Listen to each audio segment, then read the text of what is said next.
अस्सलामुअलैकुम। इस दुआ के साथ कि आप सब बखैरियत हों, अल्लाह की ख़ास रहमतें, बरकतें और अनायतें आप सब पर मेहरबान हों।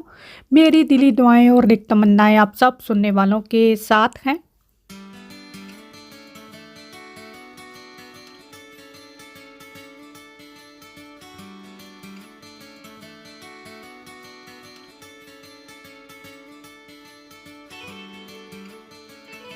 बच्चों को स्कूल छोड़ा और अभी हम जिम आ गए हैं। मैं वाटर बॉटल जो है ये जिम से ही फिल करती हूँ। ये फ्लेवर वाटर है, मुझे ज़्यादातर लेमन और ऑरेंज फ्लेवर ही अच्छा लगता है।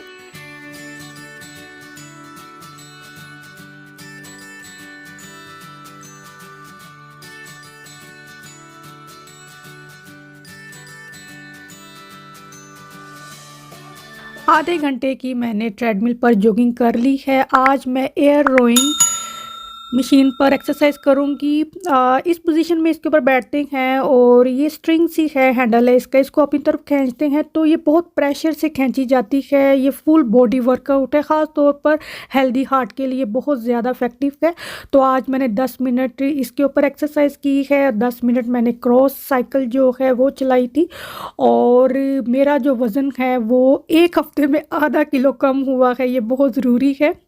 इतना ही बहुत है कि आहिस्ता आहिस्ता हो रहा है और ये इफेक्टिव वे वज़न जो है कम हो रहा है।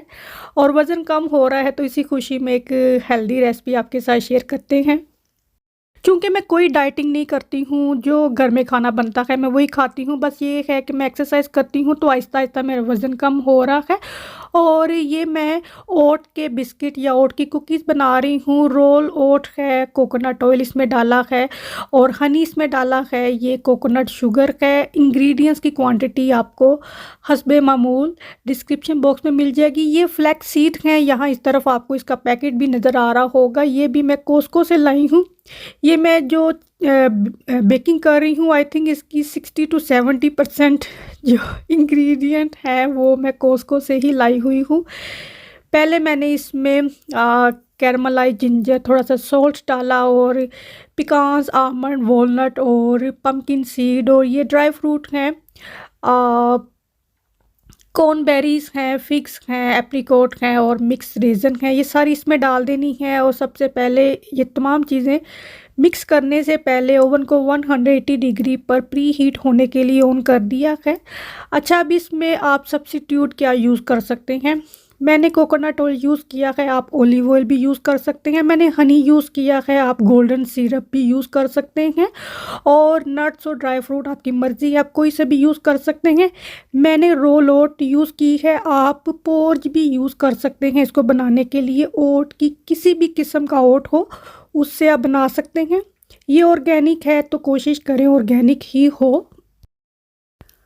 और मेरे पास ये टार्ट ट्रे है, आप मफ़न ट्रे में बना सकते हैं और आई थिंक ये मफ़न ट्रे में ही सही रहने थे।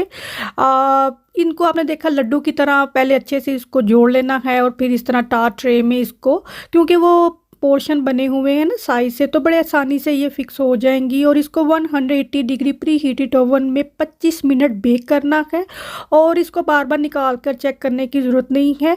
मफ़न ट्रे मैंने इसीलिए कहा, ये देखें क्योंकि इसमें हनी है, कोकोनट ऑयल है, चीनी है, तो वो जब पके हैं थोड़े से मेल्ट हुए हैं तो साइडों पर ये थोड़े से उभर कर आ गए हैं। अदरवाइज़ ओके, ठीक है। क्योंकि मैं बिस्किट बना रही हूँ, कुकीज़ हैं, तो मैं इनको बिस्किट की शेप में रखना चाह रही थी तो मैंने ये टार्ट ट्रे में बनाए हैं। क्योंकि ये बेक किए हैं तो ये देखें कितनी अच्छी तरह से ये बेक हुए हैं, जुड़ गए हैं। पहले ये जुड़ा हुआ मिक्सचर नहीं था और बेक होने से जो ओट है उसका रंग कितने अच्छे से गोल्डन ब्राउन हुआ है। चूँकि इसमें हनी है, कोकोनट शुगर है, तो थोड़ा सा इसका कलर जो है वो गोल्डन सा होना ही था। यकीन जानिए इतने मज़े की यही कुकीज़ इस तरह की स्टोर से मिलेंगी तो वो थोड़ी सी डिफरेंट प्राइस की होंगी नॉर्मल कुकीज़ से। इस तरह की ओट कुकीज़ आप घर पर बना सकते हैं। इसमें बहुत सी वेरिएशन आप कर सकते हैं। जैसा कि मैंने कहा कि ओट बहुत सी किस्मों की मिलती है, पोर्ज जो होता है वो भी ओट की ही एक किस्म है, तो आप वो भी डालकर बना सकते हैं। तो ये एक बेसिक रेसिपी मैंने आपके साथ शेयर की है। बुरहान का फुटबॉल नहीं, बास्केटबॉल का मैच था किसी दूसरे स्कूल में, तो काफ़ी शाम ही होगी, अभी 5 बजे हुए हैं तो बाहर का अंधेरा देखे, तो फिर हम उसे लेने गए। हम कॉस्को जाएँ तो अभी हम तकरीबन शाम को ही जाते हैं, क्योंकि बच्चे घर आ जाते हैं तो हमें होता है कि चलो बच्चों को भी साथ ले जाएँ। कैसर ने ये शूज़ ख़रीदने थे तो इसीलिए हम भागे-भागे गए, दौड़े-दौड़े आए। पहली दफ़ा कैसर ने कोई चीज़ ख़रीदी और उसी दिन उसको पहन भी लिया। इतना ज़्यादा रश था, हम काफ़ी देर ये ड्राइविंग पार्किंग एरिया में फिरते रहे, हमें कहीं भी पार्किंग नहीं मिल रही थी और इतनी ज़्यादा बारिश और इतनी ज़्यादा सर्दी। खैर हम मैक्सिमम कोई आधा घंटा 40 मिनट में फटाफट से शॉपिंग करके हम बाहर निकले।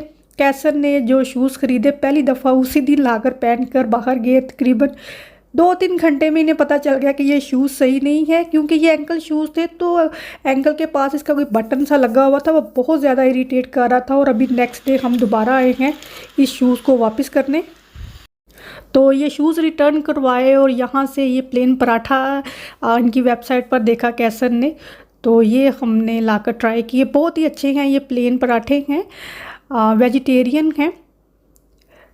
599 के 40 पराठे हैं।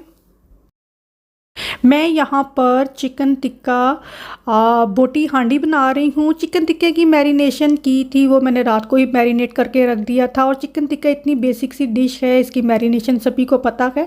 सिर्फ ये है कि जब ओवन में चिकन टिक्का बनाएं तो मैं मसाले थोड़े तेज़ रखती हूँ, क्योंकि बेक होकर इसके मसाले सही होने चाहिए, वरना फीका रह जाता है।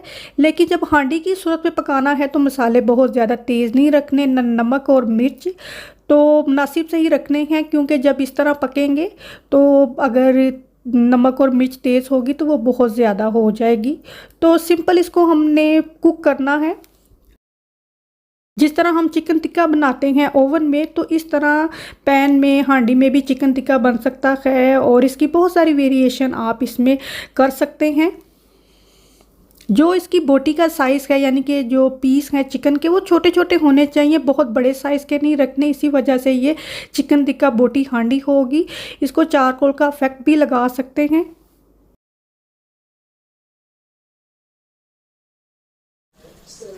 तो ये जो सालन मैंने आपको बनाना बताया है अभी, ये चिकन टिक्के की मैरिनेशन है। अभी देखें चूल्हा बंद किया तो ये इसकी कंसिस्टेंसी है। ठीक है, बताना मैं आपको ये चाह रही हूँ। देखें चिकन टिक्का सबको बनाना आता है, इतनी बेसिक सी ये रेसिपी है। मेरे घर में चिकन टिक्का बहुत ज़्यादा बनता है और कई दफ़ा मैं अपने चैनल पर भी शेयर नहीं करती कि लोग कहना शुरू कर देंगे लगता है हर वक्त चिकन टिक्का ही खाते हैं। तो ये जो मैंने चिकन टिक्का बोटी बनाई है, इससे आप इसको रोटी के साथ, चावलों के साथ, इसमें आप पास्ता डाल सकते हैं, इसके टोटिया रोल बन सकते हैं, पीठा पॉकेट बन सकती हैं। तो इसके ऊपर कटी हुई प्याज और कटी हुई हरी मिर्चें, शिमला मिर्चें जो होती है वो डालकर इसको दम दे दें तो बहुत अच्छी उसकी खुशबू आएगी। किसी भी दावत पर आप इस डिश को बना सकते हैं। और इसके अलावा अभी जिस तरह मैंने ये मसाला तैयार किया है, चावल बॉयल करें, इसके ऊपर डाल दें, दम दे दें तो चिकन टिक्का बोटी बिरयानी तैयार हो जाएगी। किसी डिश से मैंने आपको कितने ज़्यादा आइडिया दिए हैं। ये आजकल जैसे सर्दियों का मौसम है, इस तरह के खाने जो हैं थोड़े गर्म होते हैं, थोड़े स्पाइसी से, माइल्ड से स्पाइसी हैं, बहुत ज़्यादा स्पाइसी होंगे तो ये खाया नहीं जाएगा, बच्चे ख़ास तौर पर। मैंने आपको बताई है वही डिश चिकन टिक्का, वही चीज़ है जो आम बनाते हैं, लेकिन उससे आप कितने ज़्यादा ऑप्शन और निकाल कर उस चीज़ को वर्सेटाइल कर सकते हैं। ये मैं हूँ, दुआ को और बुरहान को स्कूल से लेने जा रही हूँ। सारा दिन ही बारिश होती रही है तो फिर मैं ये अम्ब्रेला लेकर जा रही हूँ, क्योंकि बारिश इतनी ज़्यादा है और ऊपर से सर्दी भी उतनी ही ज़्यादा है।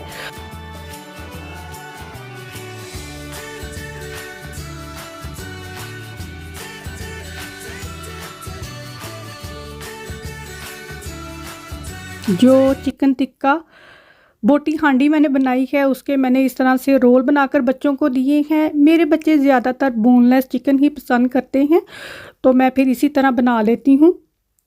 ये जो मेरा वेलवेट का सूट था, ये एक तो रेडीमेड है और दूसरा इसको मैं इसी तरह धोऊंगी। बहुत से रेडीमेड कपड़े जो थे वो मैंने फुल वॉश में डालकर उनका बेड़ा गर्क हो गया, ख़राब हो गए वो ना। तो अभी जो इस तरह के रेडीमेड कपड़े होते हैं तो मैं उनको एक ही सूट डालकर धोती हूँ। ये एक टॉवल है जो ग्रीन कलर का है, तो ये सूट है, इसको वूल वॉश में मैंने डालकर धोना है तो ये बिल्कुल भी ख़राब नहीं होगा, तो ये सही रहेगा। जो रेडीमेड कपड़े होते हैं उसका जो फैब्रिक होता है इटसेल्फ उसकी क्वालिटी इतनी अच्छी नहीं होती, क्योंकि उन्होंने कपड़ों के ऊपर थोड़ी सी एम्ब्रॉयडरी और डिज़ाइन बनाना होता है। सादे कपड़े बिकेंगे नहीं तो वो फिर कपड़े के फैब्रिक के साथ कॉम्प्रोमाइज़ करते हैं। तो ऐसे कपड़ों की जो केयर है वो इसी तरह की जा सकती है कि मिक्स एंड मैच कलर में धोएं। अभी जैसे ये एक ही रंग का सूट है तो इसको मैं अलग ही दूंगी, ताकि ये बाकी कपड़े भी ख़राब ना हो और इसका अपना भी बेड़ा गर्क ना हो जाए बाकी कपड़ों के साथ धुलकर। पिछले साल भी और इस साल भी मैंने कोई भी सर्दियों के कपड़े नहीं खरीदे और अभी मैं काफ़ी ज़्यादा देखती भी रहती हूँ। सम टाइम मुझे कोई पसंद आते हैं, फिर जब मैं दोबारा जाती हूँ चेक करने तो वो साइज़ ही बिक जाते हैं। बस यहीं तक है आज का भी व्लॉग। अच्छा लगा है तो लाइक करें। अल्लाह हाफिज़।